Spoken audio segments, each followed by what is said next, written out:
Dans les banlieues paisibles de l'Indiana du début des années 90, tout semblait parfait.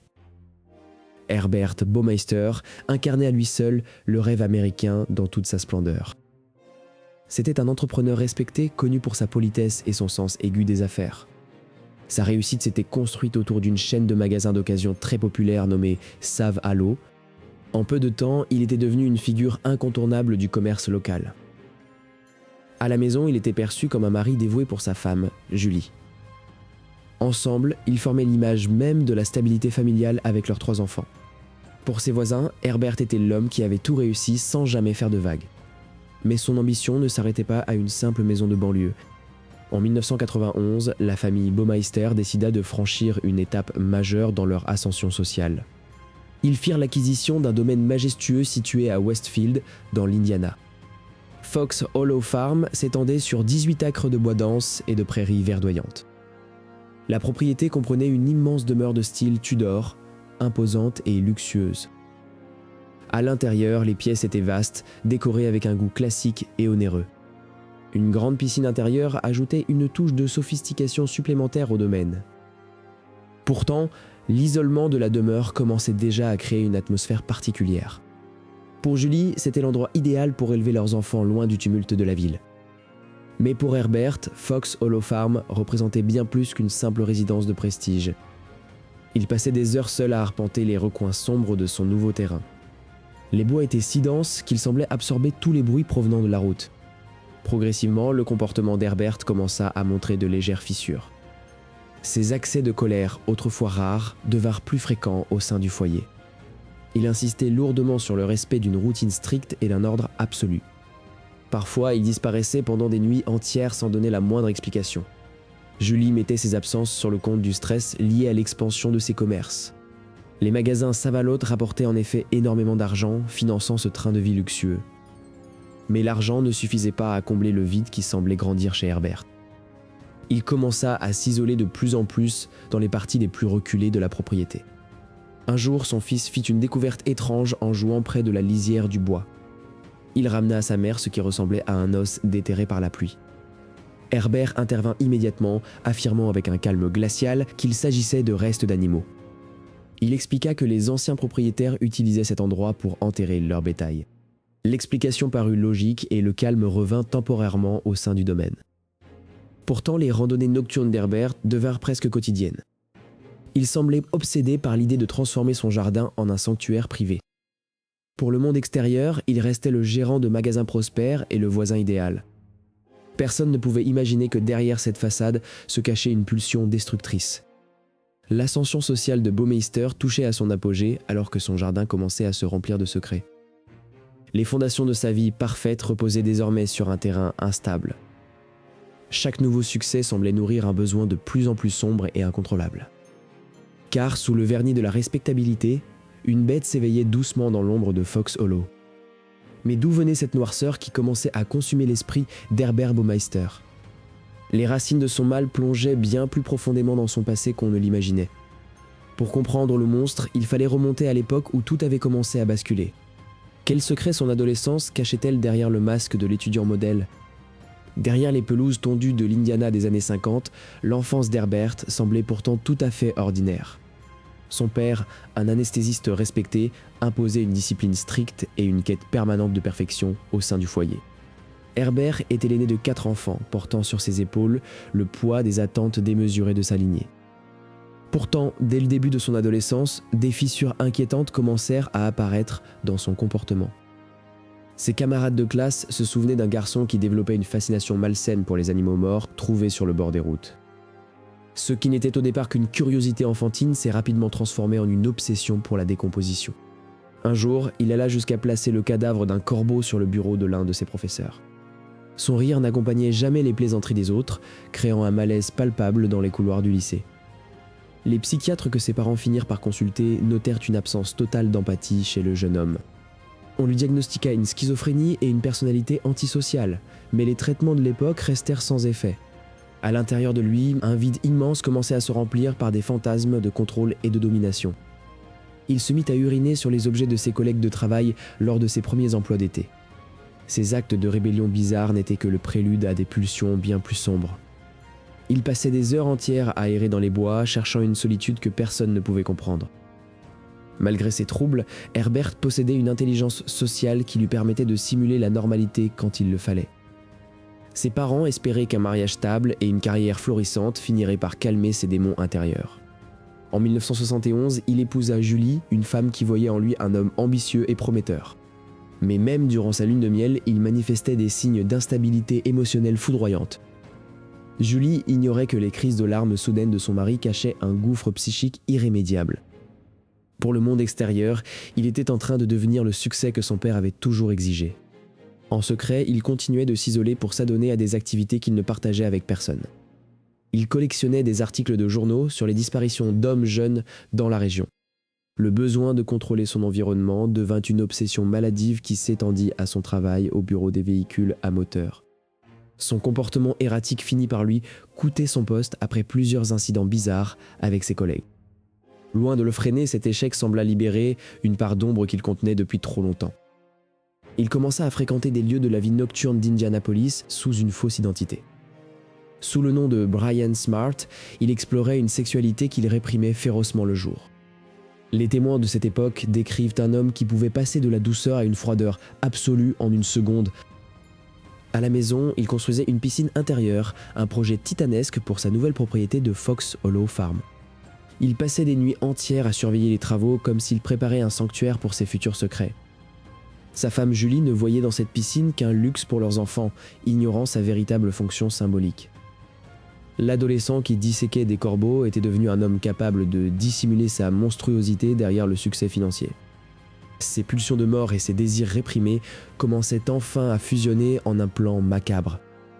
Il achetait des mannequins en plastique qu'il disposait de manière étrange autour de sa piscine. Pour lui, ces corps inanimés n'étaient que des répétitions pour ce qui allait suivre. Le vernis de la respectabilité commençait à craquer sous la pression de ses besoins nocturnes. Les premiers disparus de l'I-70 allaient bientôt croiser le chemin de cet homme au double visage. Sa fascination pour la mort n'était plus un simple trouble de jeunesse, mais une force motrice destructrice. Tout était maintenant en place pour que le cauchemar de Fox Hollow Farm commence véritablement. Mais alors qu'il croyait maîtriser son secret, un premier faux pas allait attirer l'attention d'un témoin inattendu. La journée, Herbert Baumeister incarnait la réussite tranquille d'un gérant de magasin prospère à Indianapolis. Il saluait ses voisins avec une courtoisie qui ne laissait place à aucun soupçon. Mais dès que le soleil déclinait derrière les plaines de l'Indiana, une toute autre personnalité émergeait. Il laissait derrière lui le confort de Fox Hollow Farm pour s'enfoncer dans l'obscurité urbaine. Sa destination était toujours la même, les quartiers malfamés où l'anonymat régnait en maître. Herbert fréquentait les bars gays sous un pseudonyme, se faisant appeler simplement Brian. Il observait les jeunes hommes avec une intensité froide, cherchant sa prochaine proie. Au même moment, une série de disparitions inquiétantes commençait à hanter l'Interstate 70. Des hommes jeunes, souvent vulnérables, s'évaporaient sans laisser de traces du jour au lendemain. La police locale peinait à faire le lien entre ces différents dossiers classés sans suite. Herbert, lui, perfectionnait sa méthode de chasse avec une patience chirurgicale. Il utilisait son charme superficiel pour mettre ses victimes en confiance avant de les inviter chez lui. Les victimes ne se doutaient pas que le trajet vers Fox Hollow Farm serait leur dernier voyage. La rumeur d'un prédateur rôdant dans les bars commençait à circuler au sein de la communauté. Herbert écoutait ces murmures avec un sentiment de supériorité et de contrôle absolu. Il savait que l'isolement de sa propriété de 18 acres était son meilleur allié. À chaque fois que sa femme Julie partait en voyage, le rituel macabre reprenait. La maison vide devenait alors le théâtre d'une violence insoupçonnable. Les autostoppeurs de l'I-70 étaient des cibles faciles car personne ne signalait leur absence. Herbert se délectait de cette impunité, se croyant invincible face à la loi. Dans le coffre de sa voiture, il transportait souvent des preuves de ses forfaits nocturnes. Le contraste entre le mari dévoué et le tueur de l'ombre devenait de plus en plus vertigineux. Il avait même installé un mannequin dans sa piscine pour simuler une présence humaine dérangeante. Ce goût pour le macabre commençait à déborder sur sa vie publique, mais personne ne comprenait. Les enquêteurs de plusieurs comtés commençaient enfin à échanger des informations sur les disparus. Un profil se dessinait, celui d'un prédateur organisé qui connaissait parfaitement le terrain. Herbert sentait l'étau se resserrer, mais l'excitation du risque le poussait à continuer. Il parcourait des centaines de kilomètres sur l'I-70, cherchant le moment idéal pour frapper. Chaque nouvelle disparition augmentait sa confiance en son propre génie criminel. Sa famille, quant à elle, s'inquiétait de ses absences nocturnes de plus en plus fréquentes. Herbert justifiait ses sorties par le besoin de gérer les stocks de ses magasins. En réalité, il enterrait les restes de ses victimes dans les bois derrière sa demeure. Le sol de Fox Hollow Farm commençait à saturer de secrets inavouables. L'odeur de la mort flottait parfois dans l'air, camouflée par l'humidité de la forêt. Herbert observait ses enfants jouer près de l'endroit où il cachait ses trophées. Cette juxtaposition de l'innocence et de l'horreur était le moteur de sa folie. Le réseau de l'I-70 était devenu son terrain de jeu personnel, s'étendant sur plusieurs États. Mais un soir de 1994, il choisit une proie qui n'allait pas se laisser faire aussi facilement. L'homme en question s'appelait Tony Harris et il avait un instinct de survie aiguisé. Herbert lui proposa de venir nager dans sa piscine privée, ignorant qu'il commettait sa plus grosse erreur. Alors qu'il franchissait les grilles de Fox Hollow Farm, Tony remarqua quelque chose de terrifiant au fond du jardin. Le regard de Tony se figea sur une forme sombre émergeant de la terre meuble près de la piscine. Pour comprendre comment un tel charnier a pu se former, il faut plonger dans l'Amérique conservatrice de 1980. À cette époque, Indianapolis était une ville où les apparences régnaient en maîtresse absolue. Pour de nombreux hommes, la survie dépendait d'une double vie menée dans le secret le plus total. Les bars clandestins étaient les seuls refuges où ces hommes pouvaient enfin être eux-mêmes. Herbert Baumeister connaissait parfaitement ces lieux et les codes de cette communauté marginalisée. Il ne cherchait pas des amis, mais des proies faciles qui ne seraient pas signalées disparues immédiatement. Roger Goodways, un jeune homme plein de vie, fut l'un des premiers à croiser sa route fatale. Sa disparition fut traitée avec une indifférence glaciale par les autorités locales. La police considérait souvent ces disparitions comme des départs volontaires ou des vies d'errance. Ce climat de préjugés offrait à Baumeister un bouclier d'invisibilité parfait pour ses crimes. Puis vint le tour d'Allen Livingston, dont la famille n'a jamais cessé de chercher la vérité. Allen s'était volatilisé après une soirée dans le quartier de Broad Ripple. Le mode opératoire de l'étrangleur commençait à dessiner une silhouette terrifiante dans l'ombre.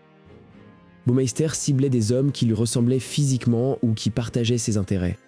Il utilisait son statut social et sa belle voiture pour mettre ses victimes en confiance. Une fois à l'intérieur de Fox Hollow Farm, le piège se refermait sans aucun espoir de fuite. Le silence de la forêt environnante étouffait les cris que personne n'entendrait jamais. Les enquêteurs réaliseraient plus tard que le nombre de disparus le long de l'I-70 augmentait de façon exponentielle. Pourquoi tant d'hommes acceptaient-ils de suivre cet étranger dans son domaine isolé ? Pour beaucoup, c'était la promesse d'une connexion humaine loin du jugement de la société. Herb jouait le rôle de l'hôte parfait, cachant la noirceur de son âme derrière un sourire poli. Mais derrière le luxe se cachait une obsession pour la domination et la mort. L'analyse des profils montre que Baumeister préférait les hommes qui traversaient des périodes de transition ou de solitude. Stephen Hale, un autre nom ajouté à la liste macabre, n'avait que 26 ans. Le prédateur ne laissait aucune trace, nettoyant méthodiquement chaque scène après l'horreur. Les familles des victimes se heurtaient à un mur de silence lorsqu'elles demandaient de l'aide. L'épidémie de sida qui ravageait la communauté à l'époque servait également de diversion tragique. La mort était partout et une disparition de plus semblait presque banale pour les étrangers au milieu. Baumeister observait l'angoisse de la communauté avec une satisfaction perverse. Il se sentait invincible, protégé par les remparts de sa richesse et de son hétérosexualité de façade. À Fox Hollow Farm, les restes s'accumulaient dans les bois derrière la demeure majestueuse. Chaque ossement racontait une histoire d'espoir brisé et de vie volée trop tôt. Le contraste entre la vie publique de Baumeister et ses rituels privés était total. Sa femme, Julie, ne soupçonnait rien des horreurs qui se déroulaient lorsqu'elle s'absentait avec les enfants. Dès que le portail se refermait derrière eux, Herb redevenait le monstre tapi dans l'ombre. Le réseau de l'Interstate 70 était devenu son terrain de chasse personnel. Manuel Rezandez, 31 ans, fut l'une des dernières victimes identifiées de cette période sombre. Mais alors que Baumeister pensait avoir le contrôle total, une rencontre fortuite allait tout changer. Tony Harris, qui avait survécu de justesse une première fois, n'en avait pas fini avec l'homme de Fox Hollow. Il savait que l'homme qu'il avait rencontré n'était pas un simple entrepreneur excentrique. La traque commençait enfin à s'organiser, mais le temps jouait contre les enquêteurs. Chaque jour de plus signifiait une nouvelle menace pour les habitués des bars d'Indianapolis. Le portrait robot commençait à circuler, mais Baumeister restait insaisissable. Soudain, un appel anonyme parvint au commissariat désignant une propriété luxueuse nommée Fox Hollow Farm. L'appel anonyme mentionnant Fox Hollow Farm laissa les enquêteurs dans un silence perplexe. À l'autre bout du fil, un homme nommé Tony Harris luttait contre ses propres souvenirs traumatisants. Tony n'était pas seulement un informateur, il était un survivant miraculé de l'enfer. Il commença à raconter sa rencontre fortuite avec un homme se faisant appeler Brian Smart. Cet homme, sous ses airs de riche homme d'affaires, semblait parfaitement inoffensif. Brian Smart avait invité Tony à visiter son immense domaine situé en dehors de la ville. Le trajet vers Fox Hollow Farm fut marqué par un silence lourd et des routes de campagne sinueuses. En arrivant, l'architecture imposante du manoir de style Tudor intimidait le jeune homme. Tony remarqua immédiatement que la maison était étrangement vide de toute présence féminine ou enfantine. La soirée bascula lorsque l'hôte proposa un jeu érotique impliquant l'utilisation d'un tuyau d'arrosage. Soudainement, Baumeister tenta d'étrangler Tony pendant ce qu'il prétendait être un moment de plaisir. Tony réussit à garder son calme et à feindre l'inconscience pour tromper son agresseur. Croyant l'avoir tué, Baumeister relâcha sa prise, permettant à Tony de s'enfuir in extremis. Les enquêteurs écoutèrent ce récit avec une attention mêlée d'horreur pure. Malgré la précision du témoignage, la police manquait encore de preuves matérielles pour une perquisition. Ils découvrirent rapidement que Brian Smart n'était qu'un pseudonyme pour Herbert Baumeister. Baumeister était un membre éminent de la communauté, possédant plusieurs magasins de seconde main. Comment un homme aussi public pouvait-il cacher une telle noirceur dans son foyer? Les inspecteurs tentèrent une approche directe en se rendant au domicile des Baumeister. Herbert les accueillit avec une politesse glaciale, refusant catégoriquement l'accès à son terrain. Sa femme, Julie, semblait totalement ignorante des soupçons qui pesaient sur son mari. Elle défendit Herbert, invoquant sa réputation et son rôle de père dévoué. Sans mandat de perquisition, les enquêteurs furent contraints de rebrousser chemin. Tony Harris ne s'arrêta pas là et commença à enquêter de son côté dans les bars de la ville. Il repéra de nouveau la voiture d'Herbert rôdant dans les zones de rencontres nocturnes. Tony nota soigneusement la plaque d'immatriculation pour la fournir aux autorités. La pression montait autour d'Herbert qui commençait à montrer des signes d'instabilité mentale. Ses commerces commençaient à péricliter alors qu'il passait de plus en plus de temps reclus. Julie commença enfin à remarquer des détails troublants dans le comportement de son époux. Son fils trouva un jour un fragment d'os humain en jouant dans les bois de la propriété. Herbert expliqua calmement qu'il s'agissait d'un vieux squelette médical appartenant à son père. Cette explication ne suffit plus à apaiser les doutes grandissants de Julie. Elle décida finalement de contacter un avocat pour discuter d'un possible divorce. Les détectives reçurent enfin l'autorisation de Julie pour fouiller le terrain pendant qu'Herbert était absent. Une équipe de recherche commença à ratisser la vaste étendue boisée derrière le manoir. À peine quelques minutes après le début des recherches, un officier poussa un cri d'horreur. Sous une fine couche de terre et de feuilles, des restes humains étaient clairement visibles. Ce n'était pas seulement un corps, mais des fragments appartenant à plusieurs individus différents. L'ampleur du crime dépassait toutes les craintes les plus folles des enquêteurs locaux. Alors que les sirènes résonnaient sur la propriété, Herbert Baumeister restait introuvable, s'étant volatilisé dans la nature. Le silence qui régnait sur Fox Hollow Farm fut brisé par le premier coup de pelle s'enfonçant dans la terre grasse. Les enquêteurs ne savaient pas encore qu'ils s'apprêtaient à exhumer les secrets les plus sombres de l'Indiana. Quelques centimètres sous la surface, un premier fragment blanc et poreux apparut au milieu des racines. L'anthropologue judiciaire confirma immédiatement qu'il ne s'agissait pas d'un reste animal. Ce n'était que le début d'une découverte qui allait traumatiser la petite ville de Westfield. À mesure que les heures passaient, d'autres ossements furent mis au jour derrière la piscine. L'odeur de la terre retournée se mêlait à une atmosphère de mort de plus en plus pesante.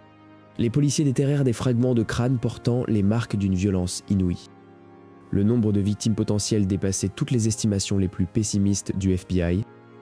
Chaque sac de preuves représentait une vie fauchée et une famille en attente de réponse. Pendant ce temps, à des centaines de kilomètres de là, une voiture banale filait vers le nord. Herbert Baumeister serrait le volant, les yeux fixés sur le rétroviseur avec une terreur grandissante. Il avait abandonné sa famille et son entreprise, emportant seulement quelques affaires et ses démons. Sa fuite était désorganisée, dictée par l'instinct de survie d'un homme aux abois.